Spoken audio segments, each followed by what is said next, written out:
Welcome to a new video. Today we are talking about why STEM professionals struggle to explain their work clearly. And when I was thinking about this video, I thought of my personal experience of attending conferences or talks, in general, like STEM talks and so on. And I realized that whenever I went and go to conferences, the vast majority of talks are horrible. They are either boring or it's just impossible to understand anything. They are too long, not connected, like I cannot focus on what the speaker is saying. And when I shared this experience with some of my colleagues, because of course I thought it was me the first time, and they said, no, it's normal, like to not understand the vast majority of it.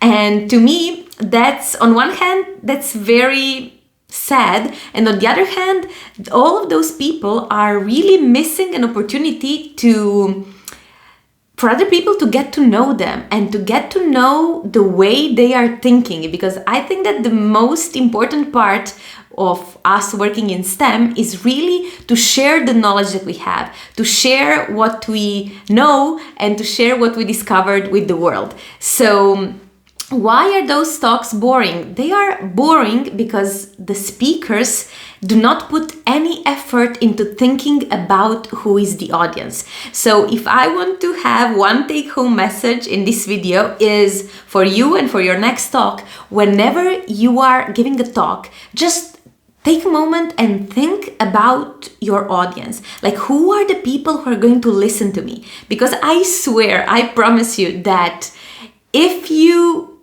don't do anything else, but just ask yourself this question, it is already going to significantly improve the way you speak and your talk in general. And of course, which percentage of your talk people actually understand, which is always a plus, of course.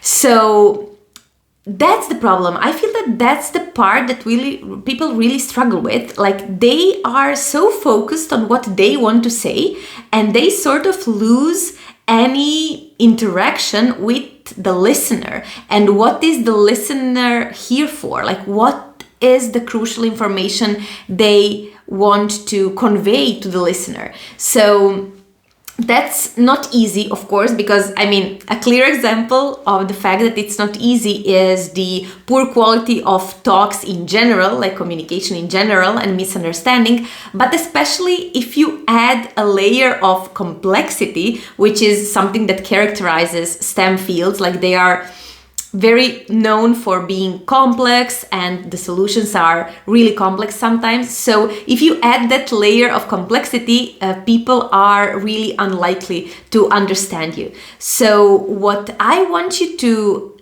invite you to do is to first think about your audience. Whenever you have to give a talk, just take a moment and think about your audience. And then ask yourself, what is the main point that I want those people to remember after they listen to my talk? So those would be two very straightforward pieces of advice, but of course that's much easier said than done. And some of applying actually these techniques and making sure that we train and rewire our brain in this way of being able to express our complex information in a way that people can understand it, that's something that we work on in my coaching program. So if you feel that you need some support with that, or if you feel that you are doing great work, but people are actually not realizing that it's you doing the great work, it's probably because of your communication skills. It's probably this part of the equation that is missing in order for your career to really develop in the desired direction for you. So if you feel that this is something you would like to work on, I will leave here in the link. I will leave a link in the description down below, in which you can schedule a free discovery call with me, in which we can talk about some of your struggles, what are the current challenges in your STEM career that you're facing, communication-wise, of course, and we are going to see if we are a good fit to work together, and if so, we can continue our coaching. So yeah, that's the last message from me in this video today. So thank you so much for watching and see you next time. Bye bye.